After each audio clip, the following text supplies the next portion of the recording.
গরম তেলের কড়াইতে টকবক করে ফুটছে আলুর চিপস, আর তার মম গন্ধে মজেছে চারপাশ। চেনা পরিবেশ, কিন্তু মানুষটা একটু অচেনা। ইনি আমাদের কার্পাসডাঙ্গা গ্রামের কেউ নন, বরং দিনাজপুর জেলা থেকে এসেছেন আমাদের এই ছোট্ট গ্রামে। দেখুন এই পড়ন্ত বিকালে চাচার হাতের কারিশমা দেখতে মানুষের কি ভিড়। ছোট থেকে বড় সবাই লাইন ধরে দাঁড়িয়ে আছেন।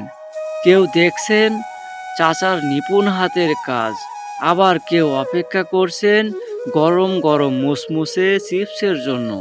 সাধারণ এক খাবার, কিন্তু চাচার আন্তরিকতায় তা যেন অসাধারণ হয়ে উঠেছে। আমাদের সমাজে অনেকেই যখন কাজ খুঁজে না পেয়ে হতাশায় ভোগেন, তখন এই চাচা আমাদের চোখে আঙ্গুল দিয়ে দেখিয়ে দিয়েছেন, ইচ্ছা থাকলেই এবং কষ্ট করতে জানলেই যে কোনো জায়গা থেকেই সৎ পথে অর্থ উপার্জন করা সম্ভব।